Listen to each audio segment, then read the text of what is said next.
यदि चाय की कीमत 28% बढ़ जाता है तो इसकी खपत में कितना प्रतिशत कम किया जाना चाहिए ताकि इस पर खर्चा अपरिवर्तित रहे? चलिए देखते हैं सवाल को। पहले 28% को फ्रैक्शन में बदलेंगे तो ये हो जाएगा 28 बट्टू 100। इसको काटेंगे तो ये हो जाएगा 7/25। यानी कहने का मतलब है कि पहले कोई सामान 25 रुपये का था, या चाय की कीमत पहले 25 रुपये थी,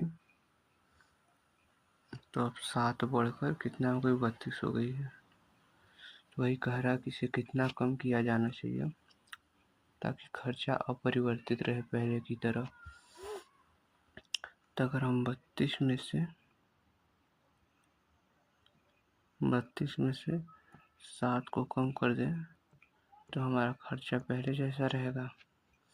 तो जब इसे आप हल करेंगे तो ये 22% आएगा।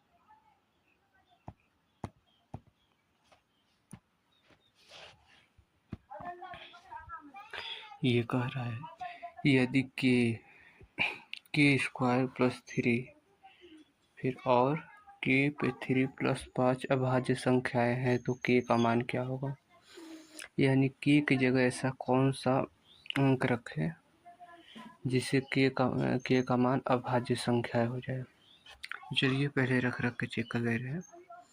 के का मान अगर हम 3 रखेंगे तो ये 3 तो हो जाएगा अभाज्य संख्या है, लेकिन अगर दूसरे में रखेंगे तो 3 3 9, 9 3 12, ये भी नहीं होगा क्योंकि 12 अभाज्य संख्याएं नहीं होगी। अब 7 रखेंगे। अब 7 को रखेंगे तो के की जगह 7 तो हो जाएगा, लेकिन जब दूसरे बारे में रखेंगे 7 7 49 और 49 3 52, ये भी नहीं होगा। जब 2 रखेंगे तो ये 2 अभाज्य संख्याएं हो जाएगा सबसे छोटी, तथा जब इस वाले कोष्टक में रखेंगे तो 2 दूना 4 प्लस 3 7, ये भी हो जाएगा। ये 2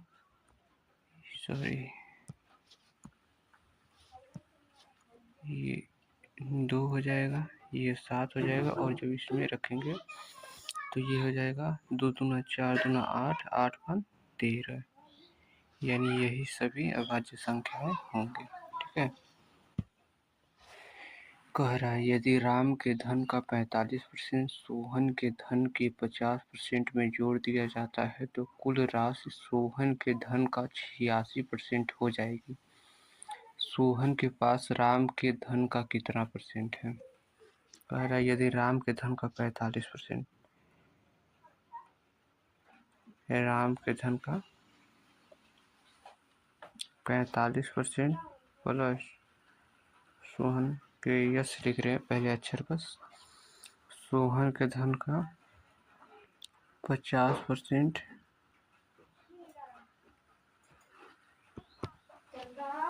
अगर हम जोड़ दे रहे हैं तो ये हो जाएगा सोहन के धन के 86% के बराबर हो जाएगा। ठीक है।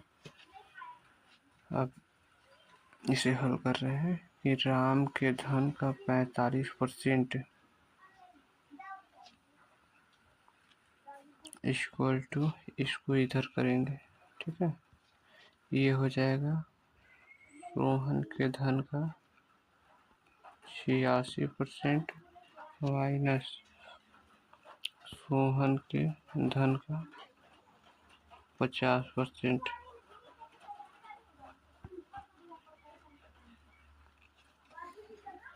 और इसको घटाएंगे तो ये हो जाएगा राम के धन का 45% बराबर सोहन के धन का 36%। ये हो जाएगा। तो अब सोहन को इसके नीचे ले आ रहे हैं तो राम बट्टे सोहन इक्वल टू कितना हो जाएगा, 36/45। 9 चौक 36, 9 पच्चे 45। अब ये कह रहा है कि सोहन के पास राम के धन का कितना हिस्सा है, यानी सोहन के पास राम के धन का कितना हिस्सा है। तो नीचे वाला राम हो गया और ऊपर वाला सोहन के पास कितना हिस्सा है सोहन। आप परसेंट में चेक कर ले रहे हैं। ये 25 बार में कटेगा, आज में गुणा करेंगे तो कितना आ जाएगा, 25 पच्चीस 125। यही आंसर हो जाएगा मेरा। ठीक है।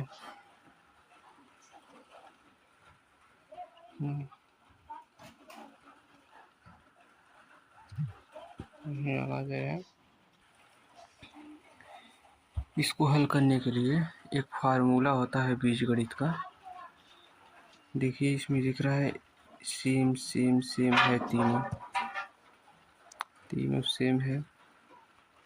और देखिए ये 3 सेम है, यानी हम कह सकते हैं कि ऊपर वाला a क्यूब है प्लस b क्यूब है, और नीचे देखिए ये दो एक जैसे हैं, ये गुणा हुआ है और ये भी एक जैसे है। और नीचे में a क्यूब, सॉरी ये a square minus ab plus b square है। ठीक है। अब ऊपर वाले को हम फार्मूला में तोड़ ले रहे हैं पूरा। ऊपर वाले का a cube plus b cube का फार्मूला होता है a प्लस b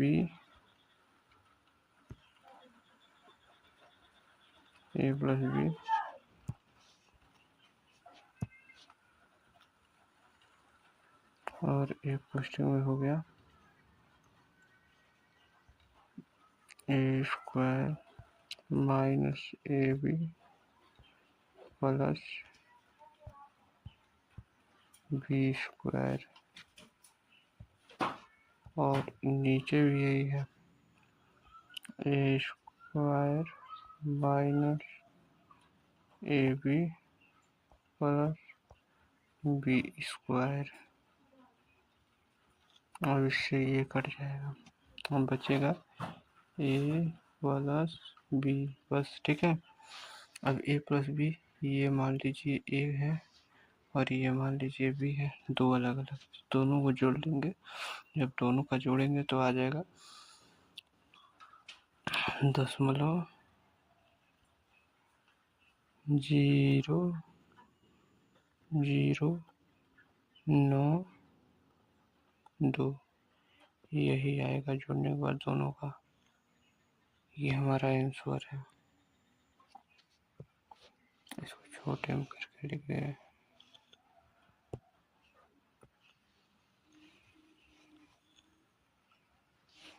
छोटा कर दे।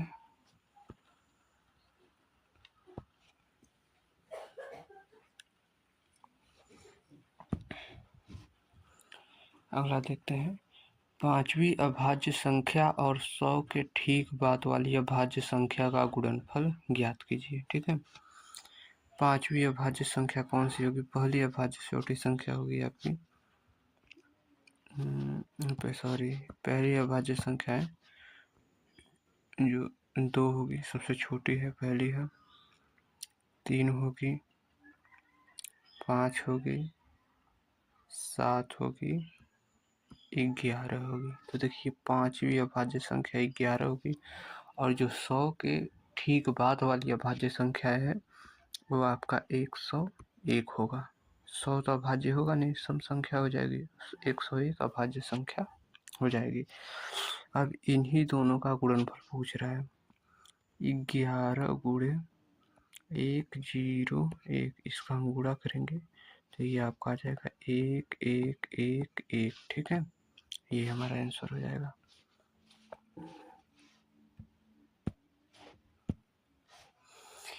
अगला देख रहे हैं, यदि अंकित मूल्य क्रय मूल्य से 75% अधिक है और अंकित मूल्य पर 40% की छूट दी जाती है तो प्रतिशत लाभ क्या होगा। अंकित मूल्य क्रय मूल्य से 75% अधिक है, पहले इसे फ्रैक्शन में बदल ले रहे हैं। ठीक है। ये हो जाएगा आपका 75/100। 25×3 = 75, 25×4 = 100, यानी जो अंकित मूल्य है MRP, इसे अंकित मूल्य कहते हैं। और जो क्रय मूल्य CP, तो जो अंकित मूल्य हो क्रय मूल्य से 75% अधिक है। इसे थोड़ा दूर कर ले रहे हैं, इधर कर ले रहे हैं, ठीक है।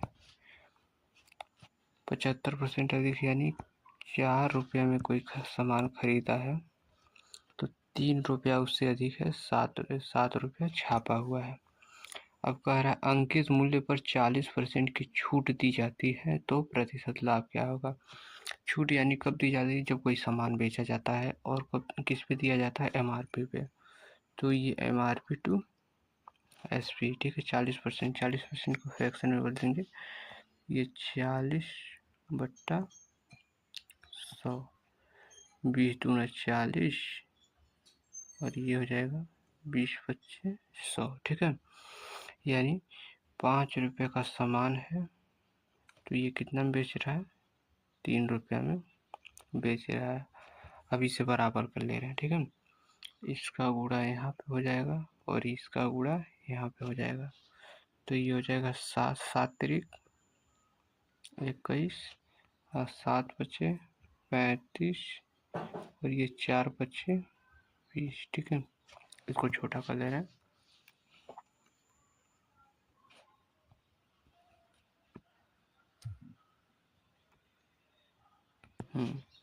ठीक है, ये हो जाएगा। अब देखिए, यदि कोई व्यक्ति कह रहा है लाभ कितना, लाभ हमेशा क्रय मूल्य पे देखा जाता है, ठीक है। तो कोई व्यक्ति 20 रुपये का सामान खरीद के 21 रुपये में बेच रहा है तो कितना लाभ होगा। तो 1 रुपये का लाभ हुआ कितने रुपये पे, 20 रुपये का लाभ हुआ। और परसेंटेज में चेक करने के लिए 100 से गुणा, यानी 20×100, ठीक है। यानी कितने परसेंट का, 5% का इसको लाभ हुआ है, ठीक है। अरुण ने ₹525 में 150 अमरूद खरीदे और उन्हें ₹36 प्रति दर्जन की दर से बेच दिया। अरुण का लाभ या हानि प्रतिशत ज्ञात करिए। हम देखते हैं कि 150 अमरूद को ये कितने में खरीदा, 525 रुपये में खरीदा। तो एक अमरूद का दाम कितना पड़ा, तो एक अमरूद का दाम आपका पड़ा 3.5 रुपया, ठीक है। यानी ये 3.5 रुपये का एक अमरूद खरीदा है और बेच कितने में रहा है, 12 अमरूद बेच रहा है 36 रुपया में। 12 या 36, यानी एक अमरूद बेच रहा है आपका 3 रुपया में। 3.5 रुपया में खरीद रहा है और 3 रुपया में बेच रहा है, इसे 8 आना का घाटा हो रहा है, आधे रुपये का, ठीक है। तो किस पे हो रहा है वही चेक कर ले रहे हैं। ये हो रहा है 0.5 का घाटा हो रहा है और किस पे हो रहा है 3.5 रुपये पे। इसको परसेंटेज में हम चेक कर ले रहे हैं, गुणा कर दे रहे हैं। ये 5×35, 10 से 100 कट जाएगा, यही 7 हो जाएगा। और 7 का 100 में अगर हम भाग देंगे तो आपका ये हो जाएगा 14.2929%, ठीक है। ये हो जाएगा।